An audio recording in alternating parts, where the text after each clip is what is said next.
salam sehat semuanya. Pada hari ini, kami dari kelompok 7 akan mempresentasikan hasil diskusi ujian praktikum gizi dalam daur kehidupan dengan topik dewasa. Adapun anggota dari kelompok 7 yaitu Lady Andini, saya sendiri Laurentin Stefani, Lia Andita, dan Lucia Advenita.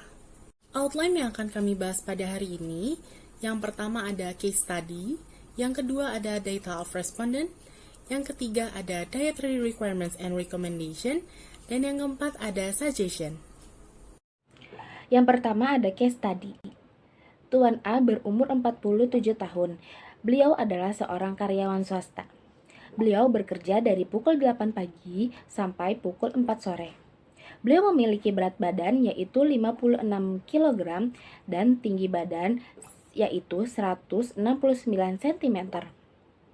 Diketahui beliau tidak memiliki riwayat penyakit seperti diabetes, hipertensi, asam urat, dan kolesterol selalu normal.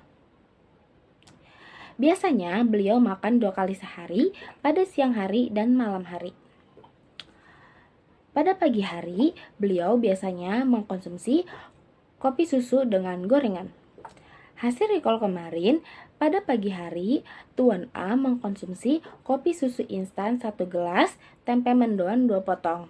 Dan pada siang hari, beliau mengkonsumsi nasi padang 1 piring, yaitu nasi 2 centong besar, rendang 2 potong, daun singkong 2 sendok makan, dan sayur nangka muda 2 sendok makan.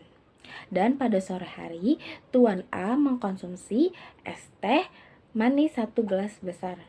Dan pada malam harinya, Tuan A mengkonsumsi nasi putih 1 centong besar, capcay sayur 2 sendok makan, gelatin daging ayam 2 potong, dan Tuan A jarang mengkonsumsi buah-buahan, karena beliau menganggap buah-buahan itu mahal. Selanjutnya yang kedua yaitu data of respondent. Jadi data of respondent, namanya adalah Tuan A, jenis kelaminnya adalah laki-laki, usianya adalah 47 tahun, berat badannya 56 kg, tinggi badannya 169 cm, dan pekerjaannya adalah pegawai swasta. Untuk penilaian status gizinya, dilihat dari antropometri, berat badannya adalah 56 kg, tinggi badannya adalah 169 cm, dan untuk IMT-nya itu adalah 19,6. Dan untuk biokimia serta klinisnya tidak ditemukan, dan untuk dieterinya beliau makan 2 kali sehari pada siang dan malam hari. Dan untuk sarapannya biasanya hanya mengkonsumsi kopi dan gorengan, lalu dia jarang mengkonsumsi buah karena dianggap mahal. Berikut data 24 hours recall-nya. Untuk persen pemenuhannya untuk energinya itu adalah 67,2%, untuk karbohidratnya 43,53%, untuk proteinnya adalah 100,98%, dan untuk lemak adalah 129%. Yang ketiga ada dietary requirements and recommendation. Untuk prinsip yang pertama, yaitu kalori cukup baik untuk menunjang pertumbuhan aktivitas yang tinggi. Lalu yang kedua, protein yang cukup yaitu 10-15% dari kalori total untuk pertumbuhan dan mengganti sel-sel yang rusak. Dan yang ketiga, lemak cukup yaitu 20-25% dari kalori total. Yang keempat, karbohidrat cukup yaitu 60-65% dari kalori total memiliki KH kompleks yang lebih banyak. Yang kelima, vitamin, mineral, cairan, dan serat cukup. Yang keenam, makanan rendah lemak dan kolesterol. Lalu yang ketujuh, makan lebih banyak serat dari sayuran dan buah-buahan. Yang ke-8, hindari alkohol. Yang ke-9, baca label makanan. Yang ke-10, gunakan lebih sering makan sumber omega 3. Dan yang terakhir yaitu 11, kurangi konsumsi gula. Lalu ada syarat, yaitu syaratnya yang pertama, pemilihan jenis bahan makanan dan pengolahannya disesuaikan dengan data subjektif kasus. Lalu yang kedua, bentuk makanan porsi dan frekuensi makan disesuaikan dengan data subjektif kasus. Lalu yang ketiga ada keadaan sosial ekonomi. Selanjutnya, di sini ada perhitungan kebutuhan gizi, di mana kami menggunakan rumus Harris-Benedict, dan didapatkan hasil BMR-nya 1358,6 kilokalori, dan untuk TEE-nya 2037,9 kilokalori. Berikutnya, untuk kebutuhan karbohidratnya yaitu 305,68 gram, dan untuk kebutuhan proteinnya 76,42 gram, dan untuk kebutuhan lemaknya 56,61 gram. Di sini ada tabel recommendation portion yang membantu kami dalam menyusun rekomendasi menu. Ini dia rekomendasi menu yang telah kami susun, di mana untuk makan pagi sudah memenuhi kurang lebih 20% dari kebutuhan energi, untuk selingan paginya kurang lebih 10%, untuk makan siangnya kurang lebih 30%, untuk selingan siangnya kurang lebih 10%, untuk makan malamnya kurang lebih 20%, dan untuk selingan malamnya kurang lebih 10%. Dan di sini, persen kecukupan untuk energinya sudah 102,76%, dan untuk persen kecukupan karbohidrat sudah 103,41%, dan persen kecukupan untuk protein sudah 88,46%, dan persen kecukupan untuk lemak sudah 90,09%. Ya, jadi di sini kami merekomendasikan menu sarapan pagi yaitu nasi putih 2 centong rice cooker, 1 butir telur ceplok, tahu goreng, serta tumis buncis dan wortel. Alasan kami merekomendasikan telur ceplok karena di dalam telur mengandung energi, protein, vitamin, dan mineral yang dapat meningkatkan pertumbuhan untuk tuan A selama beraktivitas, dan vitamin A, B12 serta selenium pada telur juga penting untuk sistem pertahanan tubuh pada usia remaja maupun usia dewasa. Kemudian kami merekomendasikan tahu, seperti yang kita ketahui bahwa tahu mengandung antioksidan yang baik untuk menangkal radikal bebas agar terhindar dari berbagai penyakit. Selanjutnya, tumis buncis dan wortel kami rekomendasikan karena sayuran tersebut kaya akan berbagai macam vitamin yang dibutuhkan oleh tubuh selama beraktivitas.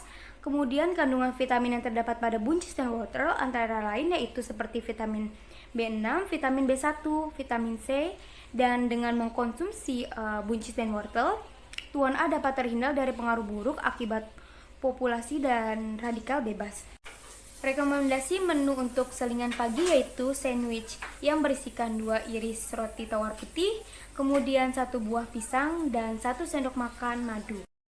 Alasan kami merekomendasikan roti tawar putih karena roti tawar putih mengandung cukup tinggi karbohidrat sehingga dengan mengkonsumsi beberapa iris roti tawar putih sebagai selingan pagi itu dapat membuat tuan A tetap kenyang dan tidak kehabisan tenaga saat melakukan beraktivitas. Kemudian buah pisang direkomendasikan oleh kelompok kami sebagai isian sandwichnya karena buah pisang mengandung vitamin B6, vitamin C, kalium, asam folat yang baik untuk kesehatan tulang dan dapat mencegah anemia serta baik untuk kesehatan ginjal untuk tuan A. Lalu di isian sandwichnya kenapa memilih madu sebagai tambahan rasanya? Karena madu mengandung 80% gula alami yang terdiri dari fruktosa dan glukosa. Nah, kandungan tersebut membuat madu memiliki rasa yang lebih manis jika dibandingkan dengan gula pasir, dan gula alami pada madu ini sangat baik untuk kesehatan tubuh tuan A, dan makanya sangat pas jika kita tambahkan sebagai tambahan di menu selingan pagi yaitu sandwichnya. Rekomendasi menu untuk makan siang yaitu nasi putih 2 centong rice cooker, oseng daging sapi, dan tumis brokoli serta tahu. Alasan kami merekomendasikan oseng daging sapi karena di dalam daging sapi mengandung banyak nutrisi seperti kalori, tinggi protein yang baik untuk membangun jaringan dan enzim. Selanjutnya mengandung lemak yang dibutuhkan untuk tuan A, kemudian mengandung serat yang baik untuk pencernaan tuan A dan juga mengandung seng. Selanjutnya tumis brokoli. Alasan kami merekomendasikan brokoli karena brokoli mengandung mineral, kalium, magnesium, kalsium, fosfor, zinc, serta zat besi. Mengandung berbagai vitamin seperti vitamin A, vitamin B, folat, vitamin C, vitamin E, dan vitamin K yang bermanfaat untuk kesehatan tubuh tuan A, meningkatkan sistem kekebalan tubuh tuan A, dan dapat untuk mencegah keriput untuk tuan A, dan dapat juga untuk meningkatkan kepadatan tulang untuk tuan A. Kemudian selanjutnya tahu kami rekomendasikan seperti yang tadi telah saya jelaskan di awal bahwa tahu mengandung antioksidan yang baik agar terhindar dari radikal bebas dan mencegah berbagai penyakit. Rekomendasi menu untuk selingan siang yaitu tempe goreng tepung. Alasan kami merekomendasikan tempe goreng tepung karena di dalam tempe mengandung protein, vitamin, dan mineral, dan kandungan protein, vitamin, dan mineral inilah yang baik dan bermanfaat untuk Tuan A selama beraktivitas. Rekomendasi menu untuk makan malam yaitu nasi putih 2 centong rice cooker, kemudian ada sate ayam tanpa kulit, dan selanjutnya ada tumis kacang panjang plus tempe. Alasan kami merekomendasikan sate ayam tanpa kulit karena ayam mengandung kandungan zat besi dan seng, yang dimana kedua mineral ini penting untuk perkembangan sel baru, dan kandungan zat besinya juga mudah diserap oleh tubuh.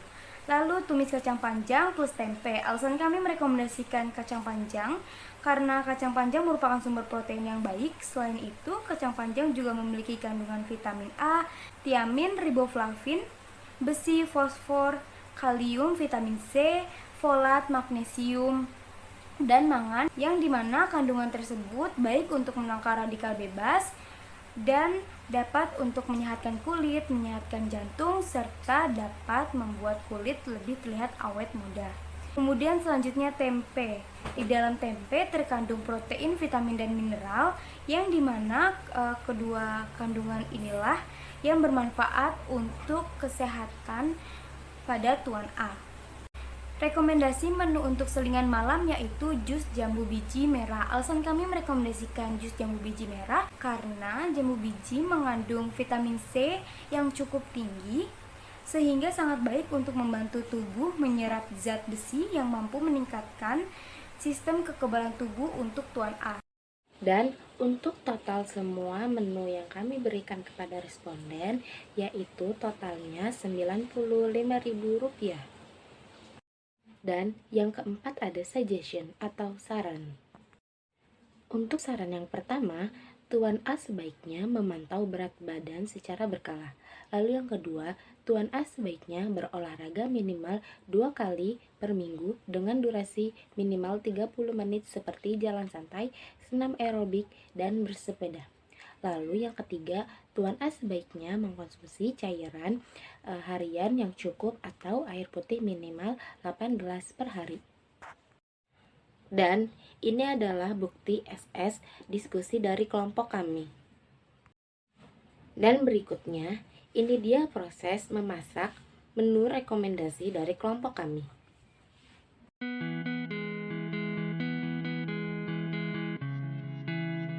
Bahan-bahan yang digunakan ada tahu dan telur untuk membuat tahu telur dan kunci serta wortel. Untuk membuat tahu telur, pertama-tama campurkan tahu dengan telur, lalu masak dengan 1 sendok teh minyak dan api yang kecil. Untuk membuat tumis buncis wortel, pertama-tama tumis bumbu seperti bawang merah dan bawang putih.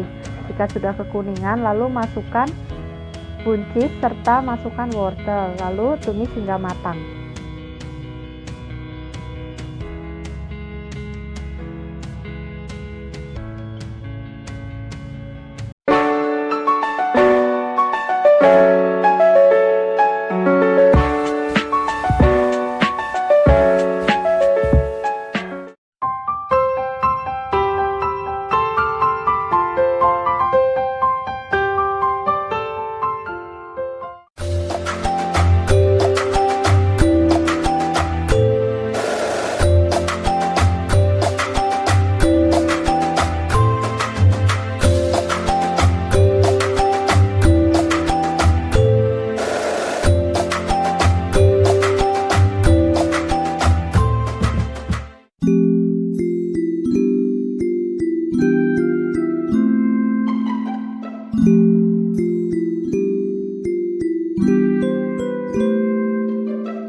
Oke, jadi ini adalah hasil dari masakan saya.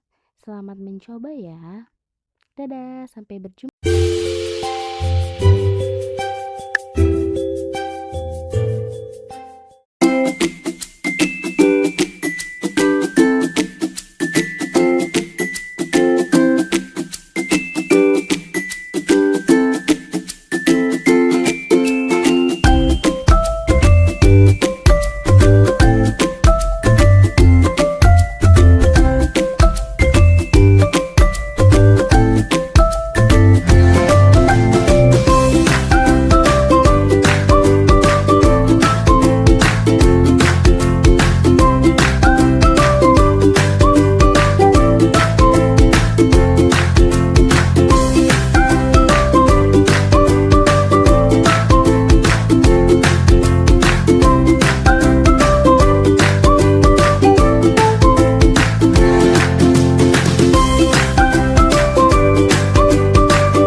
Sekian dari kelompok kami, yaitu kelompok 7. Apabila ada kesalahan dari kelompok kami, mohon dimaafkan. Wassalamualaikum warahmatullahi wabarakatuh.